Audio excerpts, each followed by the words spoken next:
దేవుని పరిశుద్ధ గ్రంథములో నుండి ప్రభువును స్తుతించుట కొరకు దేవుని యొక్క వాక్యములో నుండి డిసెంబర్ మాసంలో మరి క్రిస్మస్ ప్రభువు జన్మించినటువంటి మరి నెలగా ఈ నెలను గూర్చి మరి ఆలోచన కలిగి ఉంటూ క్రైస్తవ ప్రపంచమంతా కూడా ఈ డిసెంబర్ మాసం అంతా కూడా మరి దేవుని యొక్క రాకను గూర్చి, ఆయన రావటం జరిగిన కార్యాలను గూర్చి, మేళ్లను గూర్చి ధ్యానిస్తూ ఉంది.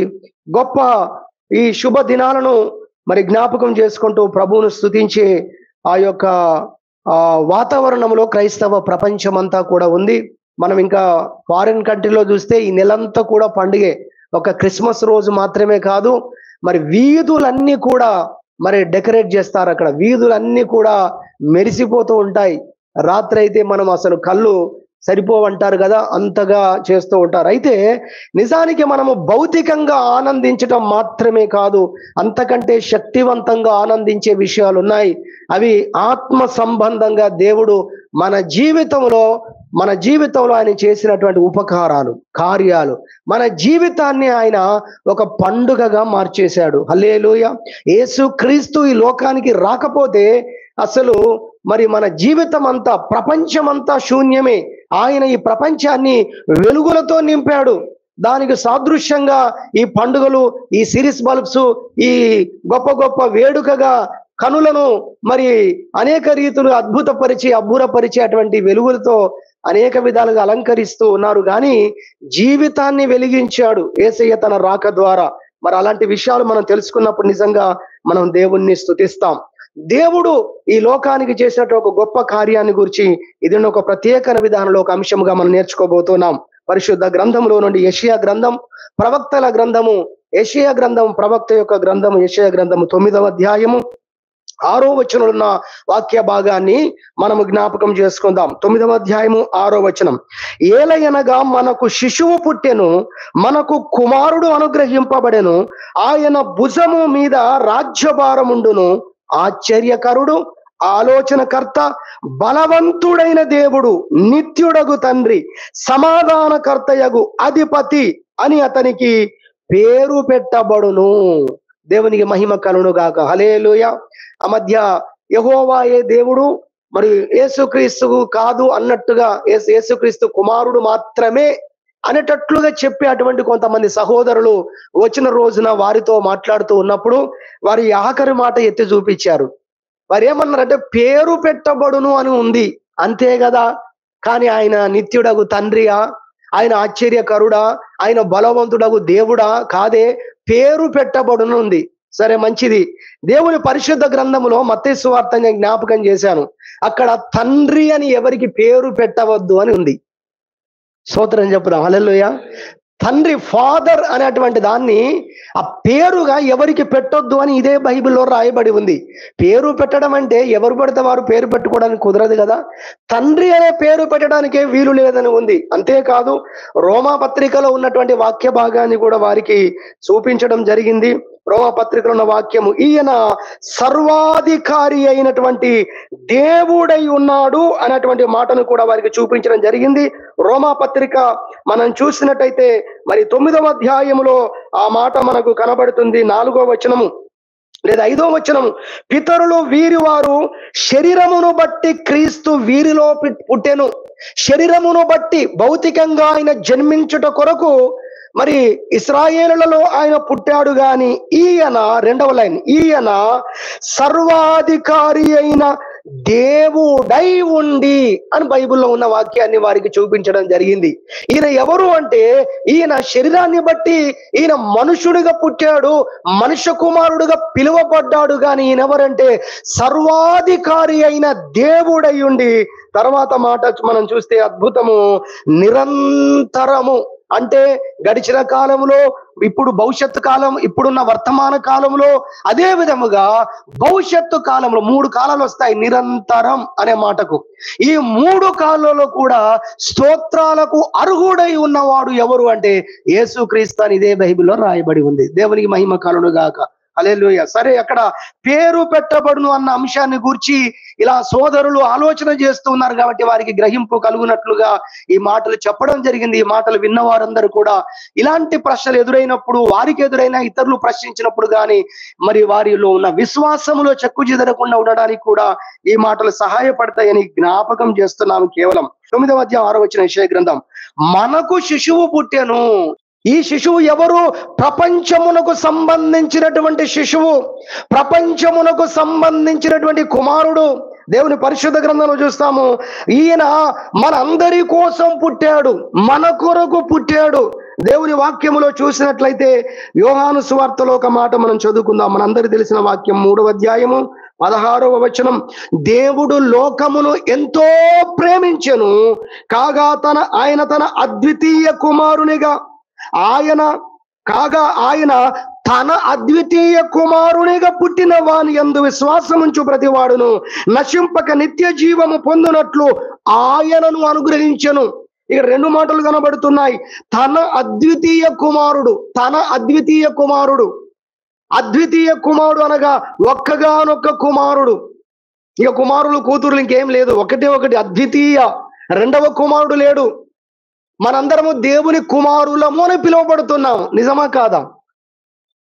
హల్లెలూయా. ఏ విధంగా? యోహాను సువార్త 1:12, గలతీ 3:26, విశ్వాసము వలన మీరందరూ దేవుని కుమారులై ఉన్నారు.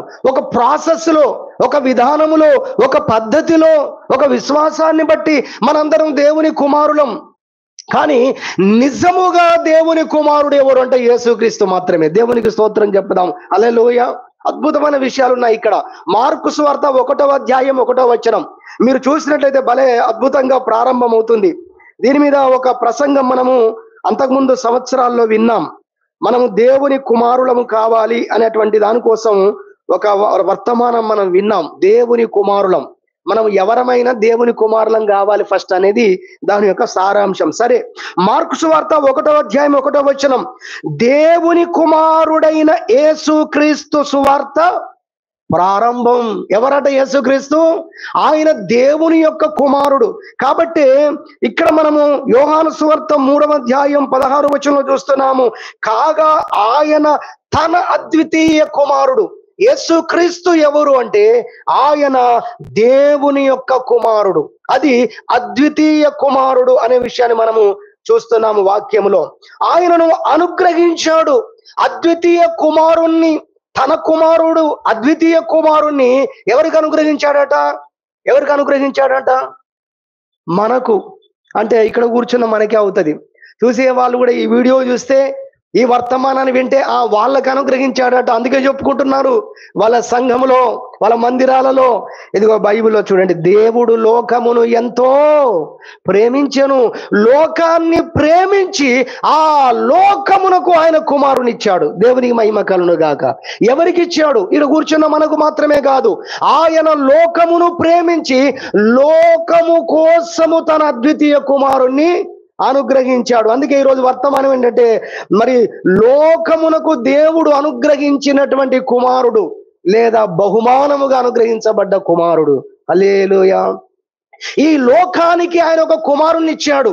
127వ కీర్తన 3వ వచనం ప్రకారము గర్భఫలము యెహోవా ఇచ్చు బహుమానము. కుమారుడైన కూతురైన అక్కడ బహుమానం అని చూస్తున్నాం. అయితే ఇక్కడ ఒక బహుమానము చూస్తున్నాము. ఇది లోకమంతటి కోసం ఇవ్వబడుతున్న ఒక కుమారుడు.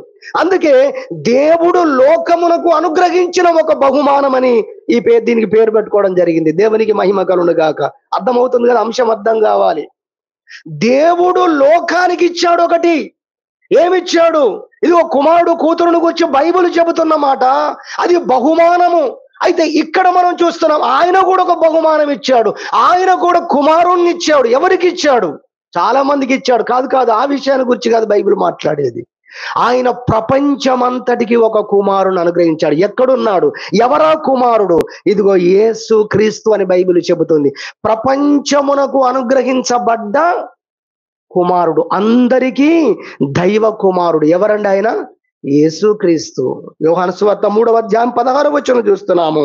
దేవుడు లోకమును ఎంతో ప్రేమించెను కాగా ఆయన తన అద్వితీయ కుమారునిగా పుట్టిన వాని యందు విశ్వాసముంచు ప్రతివాడు నశింపక నిత్య జీవము పొందునట్లు.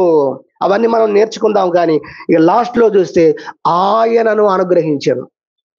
ఆ యేసుక్రీస్తును అనుగ్రహించాడు, ఆ కుమారుణ్ణి అనుగ్రహించాడు అనేది దేవుని యొక్క పరిశుద్ధ గ్రంథంలో మనం చూస్తున్నాం. యెషయా 9:6లో పుట్టక ముందే ప్రవచనంగా చూస్తున్న మాట, ఇదిగో మనకు కుమారుడు అనుగ్రహించబడెను. కాబట్టి మనందరం తెలుసుకొని ప్రభువును స్తుతించవలసిన గొప్ప అంశం ఏంటంటే, ప్రపంచమునకు దేవుడు ఒక బహుమానాన్ని ఇచ్చాడు.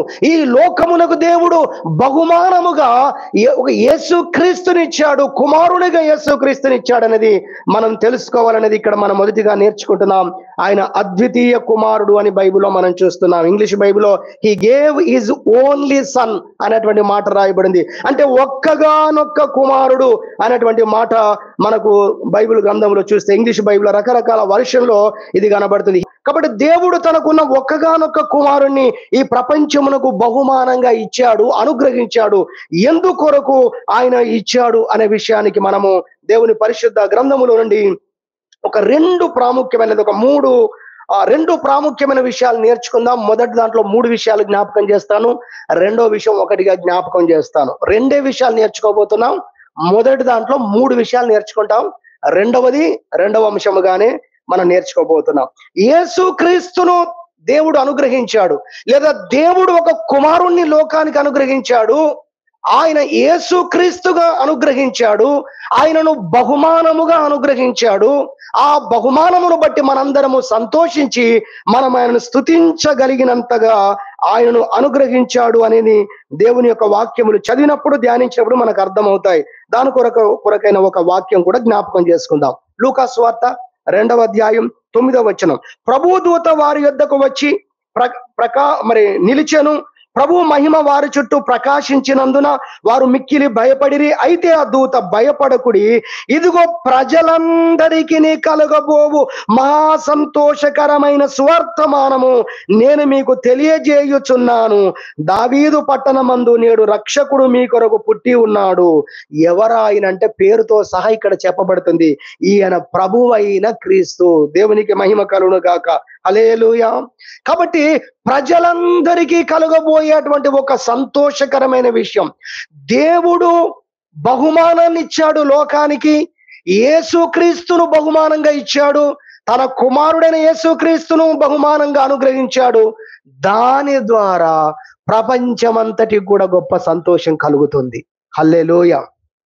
కాబట్టి దేవుడు అనుగ్రహించిన ఆ బహుమానమును బట్టి మనందరము స్తుతించాలి. ఎందుకంటే ఆ బహుమానము ద్వారా, లేదా కుమారుడైన యేసుక్రీస్తు ద్వారా మన జీవితాల్లో సంతోషించగలిగే అంతగా, సంతోషించడం కాదండి, అసలు పదాలు సరిపోవు. అసలు మన జీవితమే అంటారుగా, బతికి బయటపడ్డాం. హల్లెలూయా.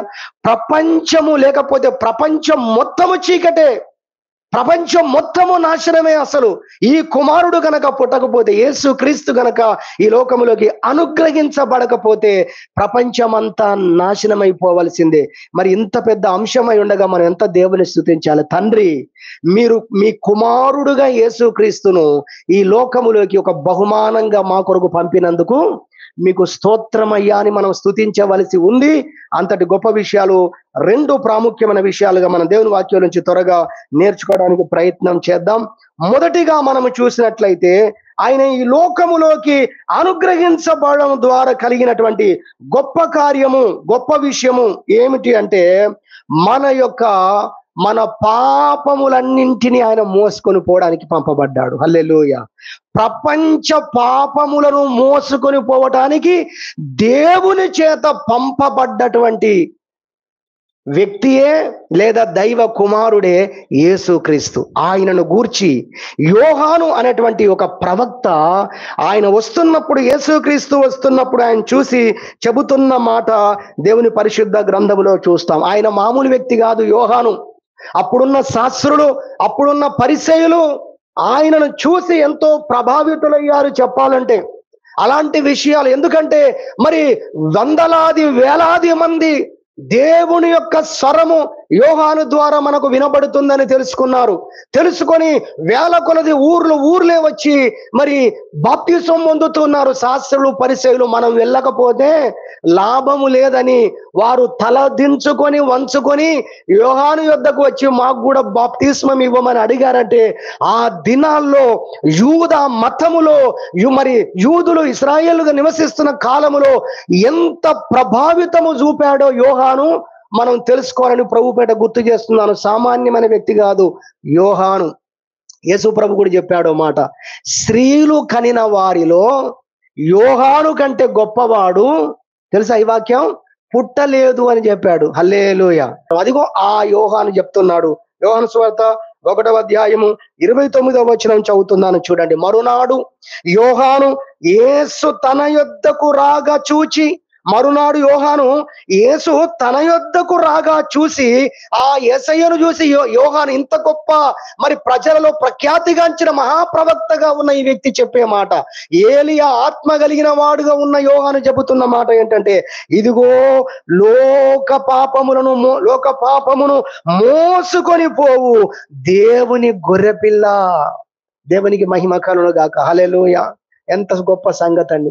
యేసుక్రీస్తును గూర్చి ప్రకటించబడుతున్న మాట, ఒక సాక్షి చెబుతున్నటువంటి మాట, ఆ దినాల్లో గొప్ప ప్రభావితము చేసిన మహాప్రవక్త చెబుతున్న మాట ఏంటంటే, ఈయన లోక పాపమును మోసుకొని పోయే దేవుని గొర్రెపిల్ల. ఇందులో 3 వాక్యాలను ప్రత్యేకంగా మరి జ్ఞాపకం చేయడానికి ఇష్టపడుతున్నాను. మొదటి అంశంలో ఒకటి మనం చూస్తున్నాము, ఆయన లోక పాపములు మోసుకొని పోయే దేవుని గొర్రెపిల్ల. దానికి సంబంధించిన 2-3 వాక్యాలు చూద్దాం. ముందుగా యెషయా గ్రంథం మనందరికీ తెలిసినటువంటి వాక్య భాగమే, అయితే మనం వాటిని జ్ఞాపకం చేసుకోవాలి. యెషయా గ్రంథము 53వ అధ్యాయము మనము చూసినట్టయితే 5వ వచనము, మన అతిక్రమ క్రియలను బట్టి అతడు గాయపరచబడెను, మన దోషములను బట్టి నలుగొట్టబడెను, మన సమాధానార్థమైన శిక్ష అతని మీద పడెను, అతడు పొందిన దెబ్బల చేత మనకు స్వస్థత కలుగుచున్నది, మనమందరము గొర్రెల వలె త్రోవ తప్పిపోతిమి, మనలో ప్రతివాడు తనకిష్టమైన త్రోవకు తొలిగెను. అయితే చూడండి, ఈ వాక్యం చెప్తుంది, యెహోవా మన అందరి దోషమును అతని మీద మోపెను. దేవునికి మహిమ కలుగును గాక. హల్లెలూయా. మొదటి అంశంగా మనం నేర్చుకుంటున్నాం, యేసుక్రీస్తును లోకానికి బహుమానంగా పంపించాడు తండ్రి అయిన దేవుడు ఈ లోకానికి ఒక కుమారుణ్ణి అనుగ్రహించాడు. అలా ఎంతో మంది కుమారులు ఉన్నారు కాదు, తన కుమారుణ్ణి అనుగ్రహించాడు. అంటే మిగతా వారు మనుష్య కుమారులు, యేసుక్రీస్తు మాత్రమే దేవుని కుమారుడు. హల్లెలూయా. దైవ కుమారుడై ఉండి మనిషికి పుట్టాడు, మరియమ్మకు పుట్టాడు. మనిషి వలన పుట్టలేదు, దేవుని వలన పుట్టాడు. కాబట్టి ఆయన దైవ కుమారుడు. ఎంత సత్యమో, ఆయన మనిషి వలన కాదు, మనిషికి పుట్టాడు గనక, కాబట్టి ఆయన మనుష్య కుమారుడు. దేవునికి మహిమ కలుగును గాక. హల్లెలూయా. అందుకే బైబిల్ చెప్తుంది, ఇదిగో లోక పాపములు మోసుకొని పోయే దేవుని కుమారుడు, దేవుని యొక్క గొర్రెపిల్ల. భూలోకంలో ఎన్నో గొర్రె పిల్లలు ఉన్నాయి. ఒక మనిషిని చూస్తూ చెప్పబడుతున్న మాట, ఒక మనుష్య కుమారుని చూస్తూ చెప్పబడుతున్న మాట ఏంటి? గొర్రెపిల్ల. గొర్రెపిల్ల అన్న పదం యేసు ప్రభుకి ఎందుకు ఉపయోగించబడింది? ఇది కూడా ఆలోచించదగ్గ విషయమే. మనిషిని చూసి గొర్రెపిల్ల అంటే ఏంటండి?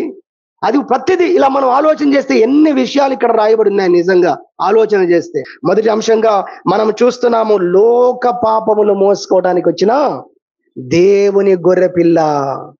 దేవుడు అనుగ్రహించాడు. ఎందుకు? ఫస్ట్ అంశం వింటున్నాం. ఎందుకు అనుగ్రహించాడంటే, లోకములో ఉన్న పాపాలన్నిటిని మోసుకొని పోవడానికి ఒక గొర్రె పిల్లను ప్రభు పంపించాడు. గొర్రె పిల్లగా ప్రభు పంపించాడు ఈ లోకానికి. ఆయన పేరే యేసుక్రీస్తు. హల్లెలూయా. ఆయన ఎవరిని పంపించాడంటే తన కుమారుని పంపించాడు. ఎలా పంపించాడంటే గొర్రె పిల్లగా పంపించాడు. ఎందుకు పంపించాడంటే లోక పాపములు మోసుకొని పోవటానికి పంపించాడు. అంటే నా పాపాన్ని మోసుకొని పోవడానికి యేసయ్య వచ్చాడు.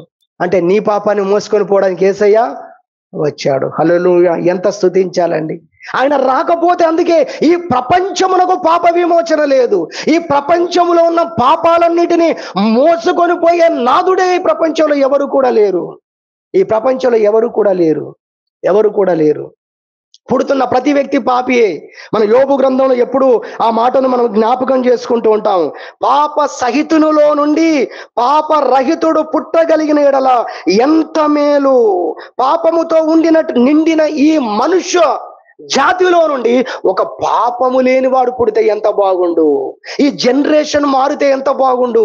ఈ జన్మ కర్మములు పాపములు లేకుండా, ఈ పాపము చేసే స్థితి రాకుండా లేకుండా ఒక జనరేషన్ స్టార్ట్ అయితే ఎంత బాగుండు. కానీ అది ఎప్పటికీ జరగదు అంటాడు. చూడండి, యోబు గ్రంథము 14వ అధ్యాయము 4వ వచనములో మీరు చూస్తే, పాప సహితునిలో నుండి పాపరహితుడు పుట్టగలిగిన ఎంత మేలు, నిజంగా మేలే. కానీ చూడండి, అక్కడ అలాగున ఎవడును పుట్టనేరడు. కాబట్టి ఈ లోకము అవతల నుండి ఒక వ్యక్తి రావాల్సి వచ్చింది.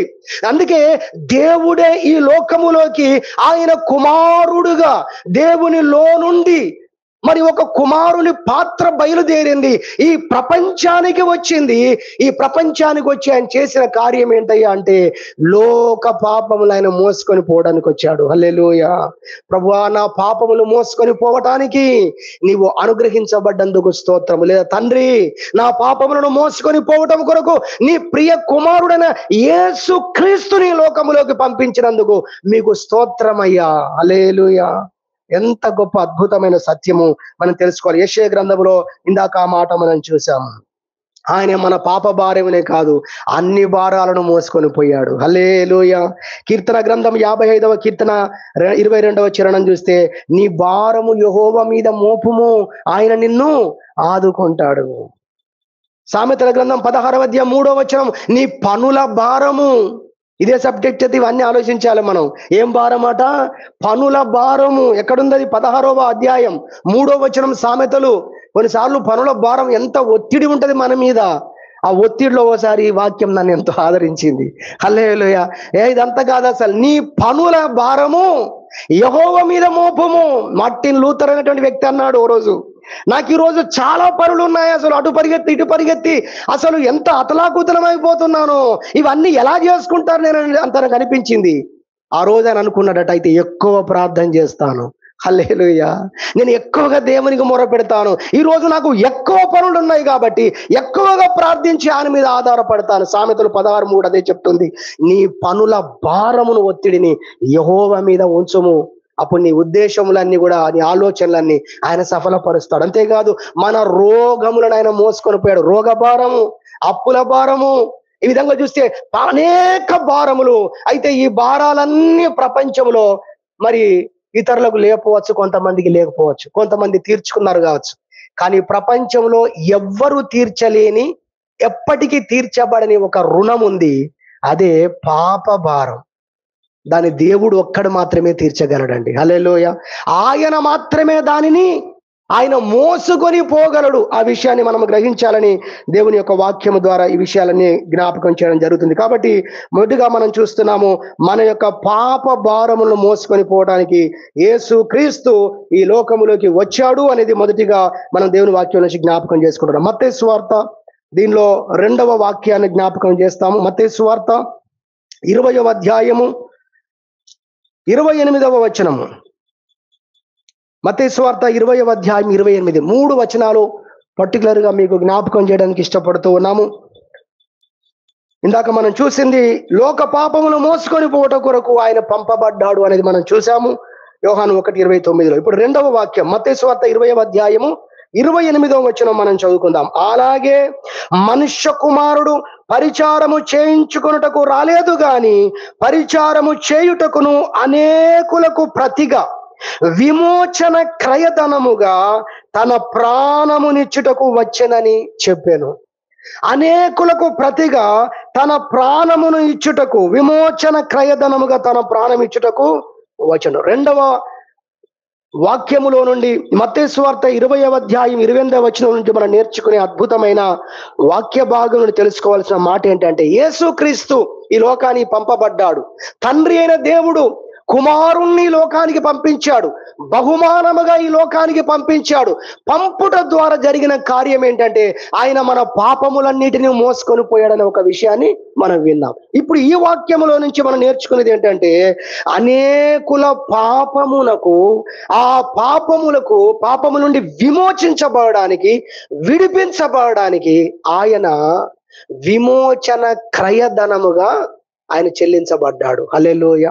అంటే యేసుక్రీస్తును చూస్తే ఫస్ట్ మనకు అర్థం కావాల్సింది, ప్రపంచ భారమును మోసుకొని పోయే ఒక దేవుని శ్రేష్టమైన గొర్రెపిల్ల. హల్లెలూయా. ఇది మనకు కనబడాలి, మొదటిది. రెండవది, ప్రపంచం యొక్క పాప భారమును తొలగిపోవటము కోసం, ప్రపంచ పాప భారము తొలగిపోవటము కోసము, తీర్చబోవడము కోసము, రుణము చెల్లించడానికి ఆయన ఒక రుణముగా ఈ లోకంలోకి వచ్చాడు. అంటే డబ్బుగా వచ్చాడు, క్రయ ధనముగా అంటాడు, అమూల్యమైనటువంటి ధనముగా ఈ లోకంలోకి వచ్చి, అంటే ఆయన ద్వారా ప్రపంచం విడిపించబడుతుంది. హల్లెలూయా. మోసుకొని పోబడడానికి వచ్చాడనేది ఒక గ్రహింపు. ఇందులోనే ఇంకో గ్రహింపు ఏంటది? మన యొక్క పాపములన్నింటి నుంచి కూడా మనము విడుదల పొందటానికి ఆయన బలి కావడానికి వచ్చాడు. అంటే ఆయన దాన్ని మోసినప్పుడు, దానికి ఆయన ప్రాణాన్ని ఇచ్చినప్పుడు మనందరం విడిపించబడుతున్నాం. హల్లెలూయా. చూడండి, ఆదాము పాపమును ఈ లోకములోకి ఎంటర్ చేశాడు. హల్లెలూయా. పాపము మనందరి మీద మోపింది ఎవరండి? బైబిల్ వాక్య ప్రకారంగా ఎవరు మోపారు? ఒక మనుషుని అవిధేయత వలన అందరూ ఏ విధంగా పాపులుగా చేయబడ్డారో అంటాడు రోమపత్రికలో. ఒక మనుషుని అవిధేయత ద్వారా. అంటే ఆ మనుషుడు ఎవరు? ఆదాము. అంటే ఆదాము ద్వారా అందరూ అవిధేయులయ్యారు, ఆదాము ద్వారా అందరూ పాపులయ్యారు. అంతే కదా? అందరి మీద పాప భారాన్ని మోపింది, అందరినీ పాపములో ముంచింది ఎవరు అంటే ఆదాము. ఇప్పుడు ఆ పాపములో నుండి అందరినీ విడిపించింది ఎవరంటే అక్కడే రాయబడుతుంది ఆ మాట, అది యేసు క్రీస్తు అని దేవుని యొక్క వాక్యం చెబుతుంది. దేవునికి మహిమ కలుగును గాక. హల్లెలూయా. అందరం ప్రభువుని స్తుతించుదాం. హల్లెలూయా. దేవుని పరిశుద్ధ గ్రంథంలో వాక్యం చూద్దాం, అప్పుడే మనకు గొప్ప విశ్వాసం కలుగుతుంది. రోమాపత్రిక 5వ అధ్యాయము, రోమపత్రిక 5వ అధ్యాయం మనం చూస్తే 19వ వచనం. ఏలయనగా ఒక మనుష్యుని అవిధేయత వలన అనేకులు పాపులుగా ఎలాగు చేయబడిరో, అలాగే ఒకని విధేయత వలన అనేకులు నీతిమంతులుగా చేయబడుదురు. ఎవరో అక్కడ యేసుక్రీస్తు అనే విషయాన్ని చివరిగా చెప్పాడు 20-21 వచనాల్లో. ఆదాము ద్వారా అందరూ పాపములో ముంచబడ్డారు, అందరూ పాపానికి రుణస్థులయ్యారు. ఇప్పుడు వారిని విడిపించేటువంటి పరిస్థితి లేనే లేదు. ఎవరు విడిపించలేరు, ఏ విధంగా కూడా విడిపించలేరు అనే మాట కూడా అనేక సార్లు బైబిల్ గ్రంథంలో, పరిశుద్ధ గ్రంథంలో ఉన్న ఆ మాట మనం జ్ఞాపకం చేసుకుంటూనే ఉన్నాము. కీర్తన గ్రంథము 49వ కీర్తన 8వ వచనము 7-8. ఎవడును ఏ విధము చేతనైనను తన సహోదరుని విమోచింపలేడు. వాడు కుళ్ళు చూడక నిత్యము బ్రతుకున్నట్లు వాని నిమిత్తము దేవుని సన్నిధిని ప్రాయశ్చిత్తము చేయగలవాడు ఎవడును లేడు. వారి ప్రాణ విమోచన ధనము బహు గొప్పది. వారి ప్రాణ విమోచన ధనం అంటే వారిని విడిపించాలంటే దానికి చెల్లించవలసిన ధనం ఏదైతే ఉందో అది వెరీ కాస్ట్లీ, చాలా విలువైంది. అందుకే ఎవరు చెల్లించలేకపోతున్నారు. ఒక ప్రశ్న వేసుకుందాం, ఎంత విలువైంది? మనుషుల పాపము తొలగిపోవాలంటే రుణం చెల్లించాలి, ధనం చెల్లించాలి. అది ఎవరు చెల్లించలేరు అంటుంది వాక్యం. ఏ విధంగా కూడా చెల్లించలేరు అంటుంది వాక్యం. అంత గొప్పదా? ఇదిగో అంత గొప్పది అనే మాటే మనకు దేవుని పరిశుద్ధ గ్రంథంలో మనకు ఆ మాట కనబడుతుంది. 8వ వచనంలో 8వ చరణం, కీర్తన 49వ అధ్యాయము 9వ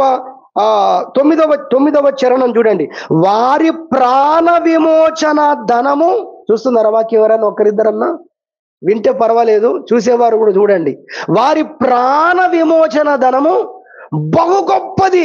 ఎంత గొప్పది అంటే దానికి ఒక మార్గము లేదు, దానికి చెల్లించే నాదుడు కూడా ఎవరు లేరు. ఎందుకంటే పుడుతున్న ప్రతి వ్యక్తి పాపియే, గొర్రెలు పాపయంతో ఉన్నవే. ఏదో యేసుక్రీస్తు లోకములోకి వచ్చేదాకా ధర్మశాస్త్రములో బలులు అర్పించబడ్డాయి, అవి సూచాయగా అర్పించబడ్డాయి, ఛాయగా అవన్నీ కూడా జరగబడ్డాయి. కానీ నిజ స్వరూపం క్రీస్తులో ఉంది అంటాడు. హల్లెలూయా.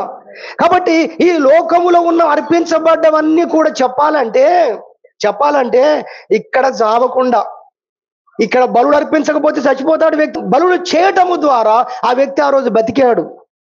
కానీ నిజానికి పాపము మొత్తము తొలగించబడాలంటే, పాపమే లేకుండా పరిశుద్ధుడు కావాలంటే, పరలోక రాజ్యము చేరాలంటే ఇక్కడ చావకుండా ఈ బలులు, అక్కడ చావకుండా ఉండాలంటే పరిశుద్ధమైన బలి కావాలి. హల్లెలూయా.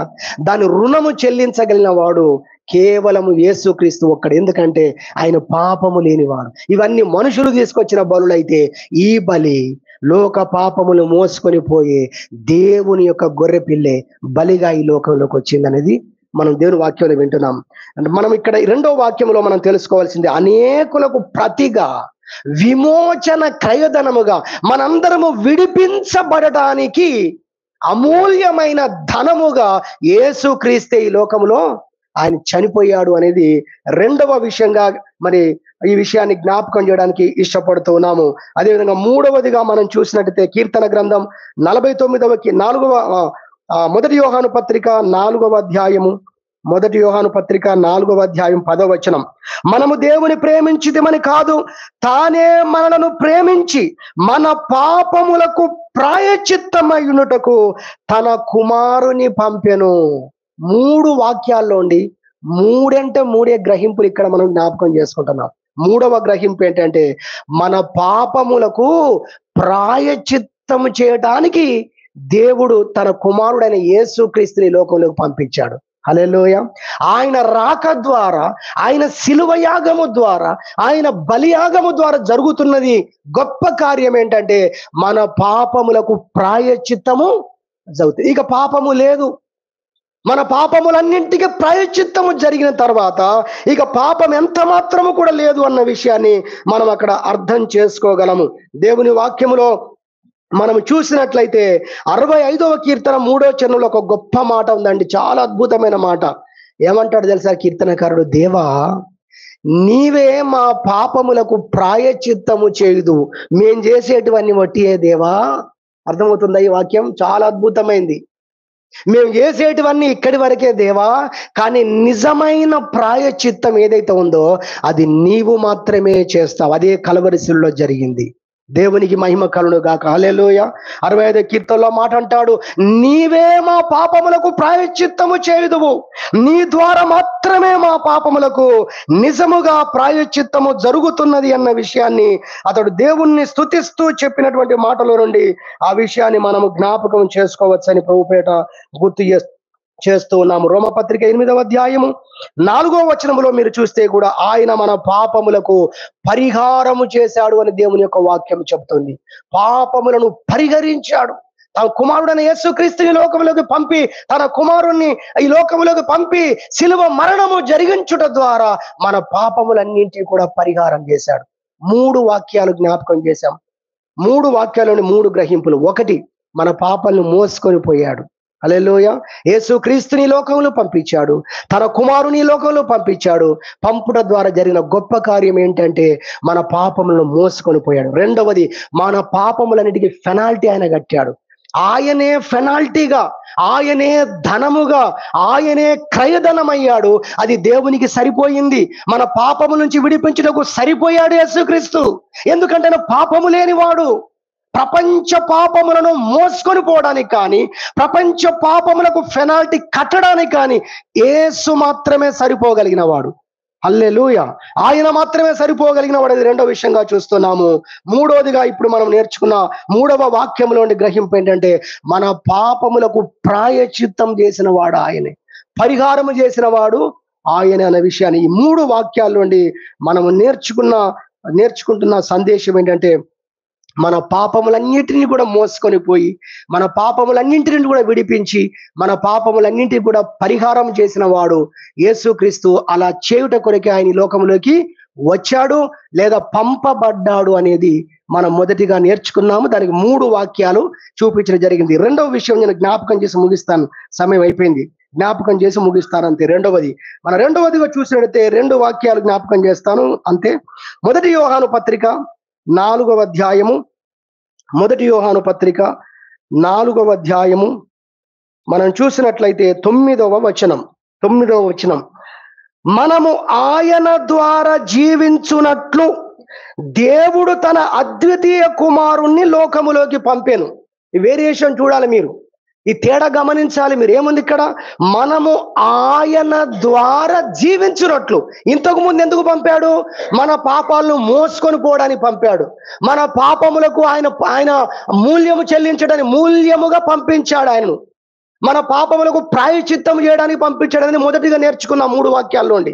ఇప్పుడు రెండవదిగా నేర్చుకునేది ఏంటంటే, మనము ఆయన ద్వారా జీవించున్నట్లుగా ఆయన పంపాడంట. గట్టిగా స్తోత్రం చెప్పడం. హల్లెలూయా. అద్భుతమైన విషయం. 2-3 మాటలు చెప్పి ముగిచ్చేస్తాను, సమయం అయిపోయింది. మనము ఆయన ద్వారా జీవించున్నట్లు. ఆదాము ద్వారా అందరూ చనిపోతున్నారు. ఇంతకుముందు చూసాం మనం వాక్యం రోమపత్రికలో.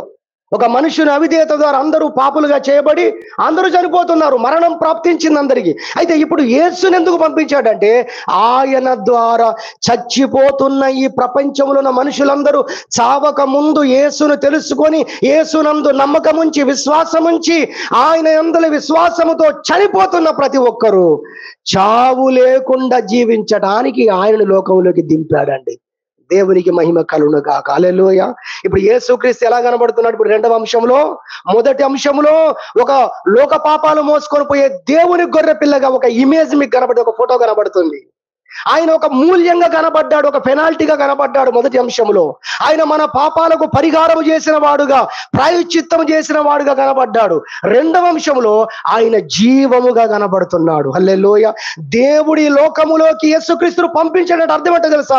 జీవాన్ని పంపించాడు, జీవపు తలుపులు తెరిచాడు యేసయ్య. దేవునికి మహిమ కలుగును గాక. అందుకే యేసు ప్రభు ఏమన్నాడు తెలుసా? యోహాను సువార్త 14 6వ వచనంలో, నేనే మార్గమును, నేనే సత్యమును, తర్వాత మాట, నేను జీవమునై ఉన్నాను. యోహాను 10లో, గొర్రెలకు జీవము కలుగుటకు, తర్వాత మాట చెప్పగలరా? అది సమృద్ధిగా కలుగుటకు. సమృద్ధి అనగా అయిపోయిన జీవము, దానికి మరో పేరు నిత్య జీవము. దాని మన భాషలో చెప్పాలంటే నిత్యము జీవించి ఉండటానికి యేసుని లోకంలోకి పంపించాడు. హల్లెలూయా. యోహాను సువార్తలో ఆ మాట అంటాడు, ఆయన యందు తన కుమారుని యందు విశ్వాసం ఉంచువాడు నశింపక నిత్య జీవం పొందినట్లు. నశింపక, చావు లేకుండా నిత్యము జీవించి ఉండడానికి. నిత్య జీవం అంటే చాలా మందికి అర్థం కావట్లేదు. తెలుసుకోండి. నిత్య జీవం అంటే సింపుల్ గా చెప్పాలంటే నిత్యము జీవించి ఉండటానికి ఆయన కుమారుని లోకంలోకి పంపించాడు. హల్లెలూయా. ఈ లోకములోకి యేసుక్రీస్తుని ఎందుకు పంపించాడంటే, ఆయన ద్వారా మనందరము నిత్యము జీవించడానికి ఆయన ఈ లోకములోకి పంపబడ్డాడు. ఆయనే కుమారుడైన యేసుక్రీస్తు. నేను ముగిస్తున్నాను. ఎవరైనా కుమారుడైన, దేవుని కుమారుడైన యేసుక్రీస్తు అన్న మాట మనకు దేవుని యొక్క పరిశుద్ధ గ్రంథములో ఆ మాట మనకు కనబడుతుంది. దేవుడు ఈ లోకానికి తన యొక్క కుమారుణ్ణి లోకంలోకి పంపించడం ద్వారా, ఆయన ద్వారా నిత్యము జీవించి పరలోకానికి మనల్ని ప్రాప్తులుగా చేశాడన్న విషయాన్ని మనం తెలుసుకొని ప్రభువును స్తుతించాలని, ప్రభువును గణపరచాలని, లోకానికి దేవుడు ఇచ్చినటువంటి బహుమానం దైవ కుమారుడని, ఆయన ద్వారానే పాపం నుంచి విడుదల పొందుతామని, పరలోకం పోతామని ఈ వర్తమానం దేవుడే మన యొద్దకు పంపించాడు. దేవుడి వాక్యమును దీవించును గాక.